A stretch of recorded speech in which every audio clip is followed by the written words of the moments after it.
Ate osanga wali eringa ndi mu nkute ebideyadeeyo mpitamu ate nga wanintuuzizza n'ombuulirabuulire sega nange nonyamba.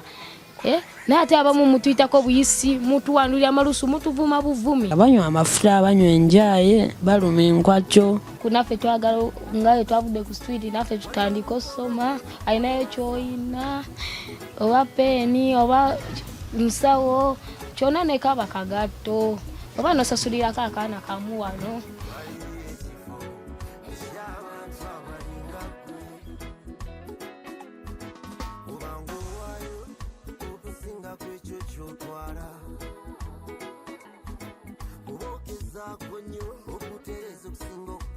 Balamusiza nnyo abandaba namwe abampuliriza nga nsinziridde neno ku Labongo Charity Foundation ku MRive.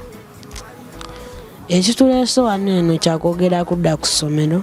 Nze ne muganda wange ono tuze kwogerako kyetulabye wano eno, bayise otya wano eno abaana abaakajja. Kyekyo amanya gange nze Wycliffe Shema, abasinga mundaba naye temunabakundaba nnyo. Nze ne muganda wange ono kasooka beeyanjulira amanya go ssebo. Nze Sekyewa Alvin. Obeera wa? Mbadde mbeera ku street naye banzijeko nga wiiki emu emabega banzijeko ne bandeka wano eno ku foundation. Bayisa bulungi abaana naye tubadde twagala naffe twagala nga bwe twavudde ku street naffe tutandika osoma. Naye mwenna ba anti ne ba uncle mwenna bali eyo. Otulaba twagala kuddayo ku ssomero. Mwenna banakazadde b'eggwanga bambi mutuyambe twagala kudda ku ssomero. Alinayo ky'oyina, oba peeni, oba musawo, kyonna ne kaba kagatto. Oba nosasulirako akaana kamu wano.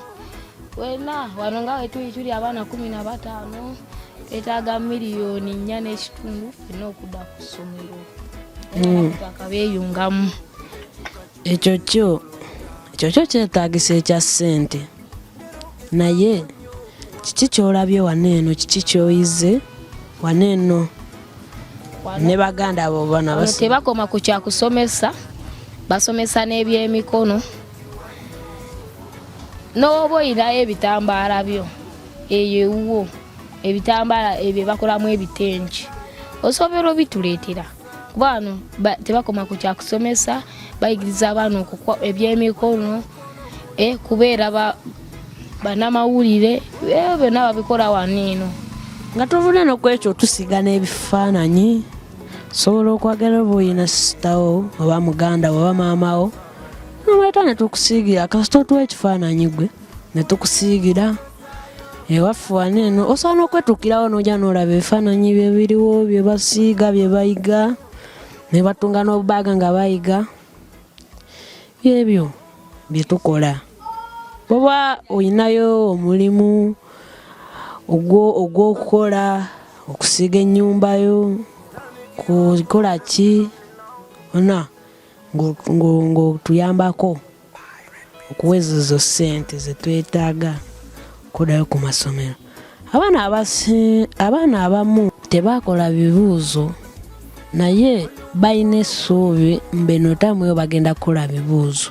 Era naffe tulina essuubi tetugenda kuddamu kutaataganya bwongo bwaffe, mubiri gyaffe nga tukola ki, nga tuddayo eri gye twava.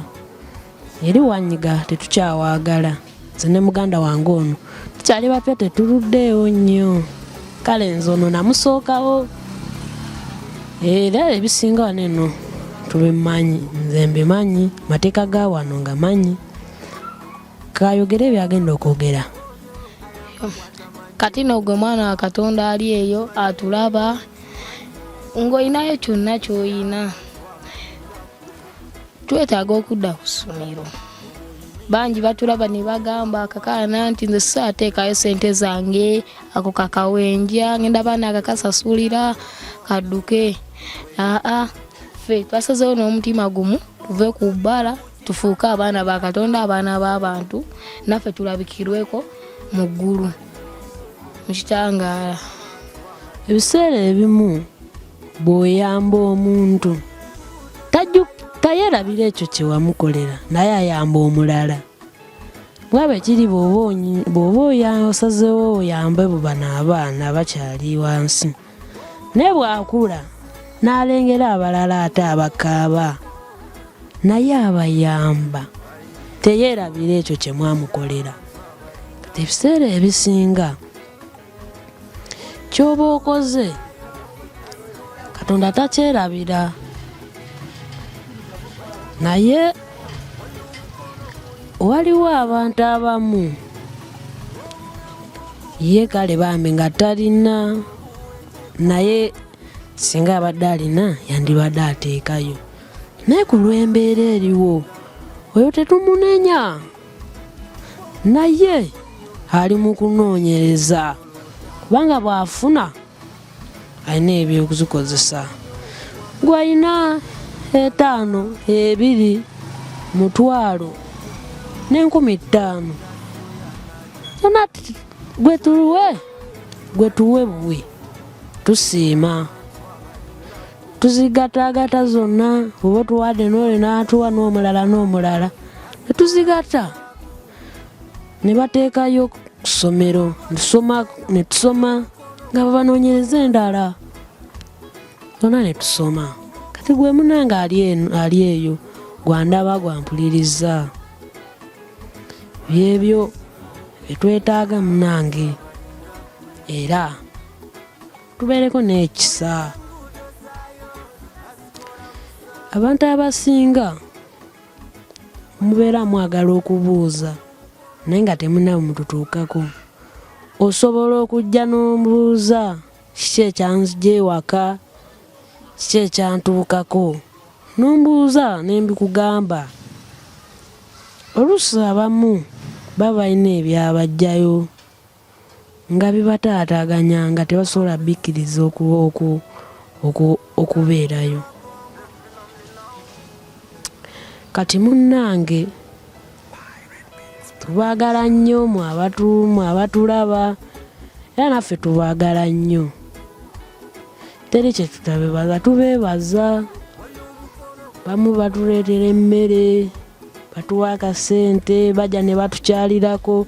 N'oba oba osobola okujja n'otukyalirako waneeno bw'oba oyagadde, omanyi okutunga n'otunga naffe, omanyi ofumba n'ofumba naffe, buli kimu. Ffe tetulina mufumbi wano ewaffe, ffe boolaba waneeno twefumbira eta bulungi, tulya ne tukuta, tetukola byampaka. Mumanyi ono agendagendera mu ntamu, ebyo tebiriiyo. Waneeno nze kye nasinga okulabawo, balina empisa, tebalwana, tebavuma bantu, era tebagaana bagenyi. Ffe tulya na buli omu waneeno, kasita ojja emmere nga weeri olya n'okutta bulungi, n'okwebaka osobola okwebaka. Kati kasooka empeeko n'omuganda wange ono naye ayogereko byayogera. Nze kye nasinga okwagala wano, mutambulira mu ddiini ne babateekateeka n'okusinga ewammwe eri gye muva gy'ozaalibwa, ne babayisa bulungi nnyo keebeerawo, ne mukola emirimu, ne mutuulawo ne mukkalira, so n'olaba nti obulamu bwo bwonna buteredde, oba tolaba nti lwaki kiri ekyo odda ku bbala ng'olaba obulamu bwo buteredde, embeera ogituuseemu, olinga mwana wa muloodi. Ono bayisa bulungi nnyo nga weekikulira.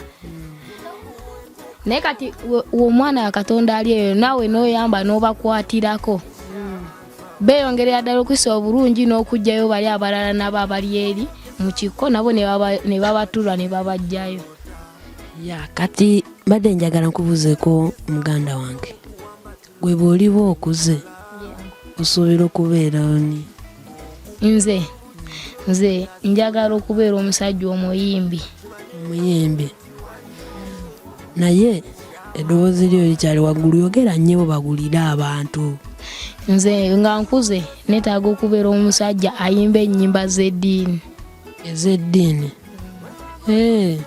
kati kyogamba baneno abalala bo bayimba zaaki kati abayimbi abamu waliwo abantu ne bayimba ebiyimba ng'olaba ebiyimba tebisaana naffe abaana abato biwuliriza n'ogenda owulira Gravity ebiyimba byakuba ebiyimba bibi abayimbi abamu bayimba ebiyimba nga tebisaana naye kati Pastor Bugembe atukubira ennyimba ezikwatako ennyimba ezakabi naye kati abasinga nga ze bafunamu ssente ze ziwemula ne bazigagawaliramu wadde n'oba oyimbye ennyimba zo naye ng'ofunye akasente katono kabakako guma naako tebayi Mukama kyakutegekera wadde oli ayimbye ebiyimba ebyomere abantu abasinga muleke gwe gumira kwaka katono k'oyina yimba akayimbako nga naye ng'omanya akayimba kaddiini ne Mukama oligenda mugulu tagenda kubuuza ate 45 agagamba gwe wali mwana wange ku nsi eyo wansi eyo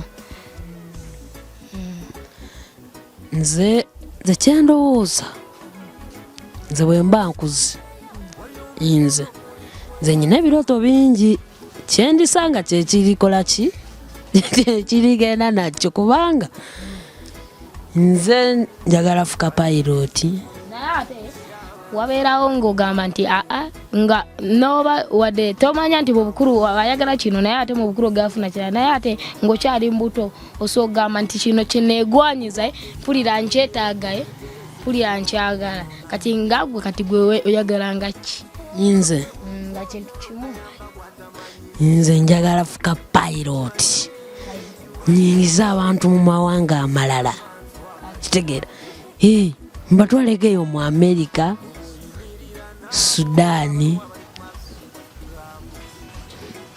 India buli wamu kati gwe mwana wa Katonda ali eyo owulira abaana bonna balina ebirooto kati gwe mwana wa Katonda tobakwatiddeeko kusoma buli omu naafuna ekirooto kyo kati bangi banamawanga bali eyo bava eyo ne bazalawo ensi yaffe eno kati gwe ffe ngaffe nga tetweyambye mulooza omuzungu agenda veri atuyambe ffe bannayuganda tulina kwekwatirako na bannayuganda tweyambe naffe ensi yaffe ekulaakulane kuba onyamba nange ngenda kula fuka eky'omuwendo nyongere ku nsi yaffe oba nzimbe ebizaako edi ebizimbe naye kati abamu mulindamu abazungu baveri bajje batuyambe nedda naffe tusobola okweyamba kati ate osanga wali eri nga ndi mu nkuta ebideeyadde ebyo mpitamu ate nga wani ntuuzizza n'ombuulirabuulire sega nange nonyamba naye ate abamu mutuyitako buyisi mutuwandulira amalusu mutuvuma buvumi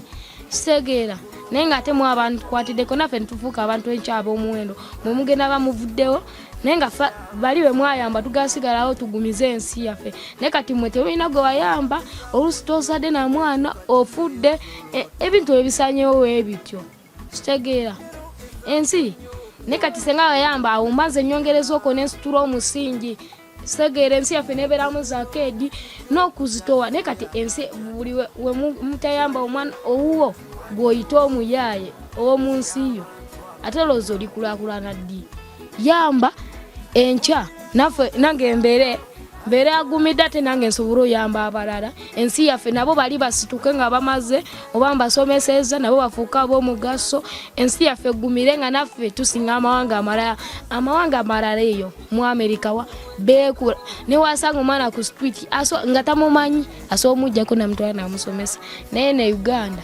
kiba bayamba nga naffe batuyamba wa naye abamu abasinga obungi nedda naye kati wadde ono atuyambye funayo obuvunaanyizibwa n'oba tuwaddeyo sente jangu wano ku Lwabongo Foundation ffe buli mmere yonna gy'omanya ofumbusa okujja bambi n'otufumbira ku kyemisana kitegeera n'otufumbira ku kyemisana neze oba okoze n'okusinga ennaku 10 naye nze ku kyenalaba wano e Uganda temutambulira ku bintu by'abazungu bazungu naffe tuli ba Uganda kati gwe abeera eyo ng'olowooza bino ebigambo bye twogera babitusetingamu mu mutwe tebabitugamba tubijja mu bwongo bwaffe ffe aba Uganda yeyina okwekulaakulanya negatta neyamba abantu temulowooza mbu oli ajava mu nsi ye mu America ajja akola eki ayambe ffe. Tulina okweyamba ffeka na ffeka. Mukitegeera? Kati bali balina ensi yaabwe naffe tulina ensi yaffe. Kati mwe mulowooza mu bino eno bye mubeera mulaba mbu waliwo atukulidde omunene nnyo. Si munene nnyo naye Katonda yatukwasizaawo, yatubeezezaawo, era ne bino bye mutulabako Katonda yabituwa, kubanga abantu abasinga mwali mutulabyeko, mwali mutuyambyeko, naye temugendera ku by'abazungu mbu omuzungu ajja eri akole kino nekino. Tebiriyo. Ffe abalina okweyamba ffeka na ffeka. Kati kyekyo. So kituufu mu baana beeyo ababeera ku mankunguudo mubeeramu abatwazi. Kiringa gamba nti mu basumba mulimu ekkanisa nga ya nabbi wa bulimba ate nga mulimu ekkanisa entuufu. Ne kubala we kiri mulimu abaana nga omuyamba tagenda kuba naye ate waliyo n'oli gogenda oyamba akutwale. Naye kati mmwe bwe mutulaba mulowooza ffenna we tuli.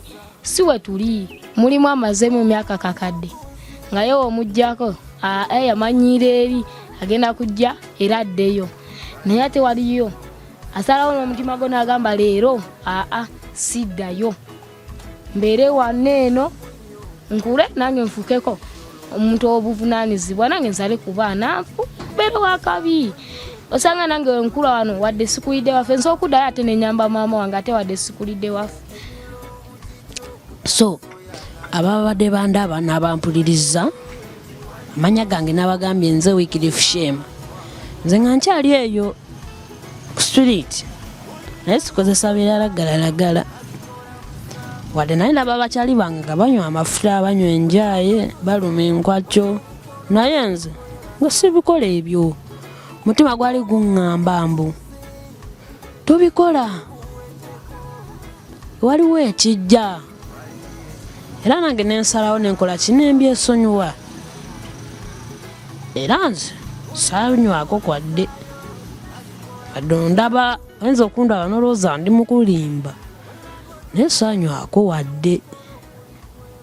Kati bassebo ne bannyabo tubadde twagala tubasiibule mu nkola yaffe. Mwabadde batulaba nga mutuwuliriza. Bye bye.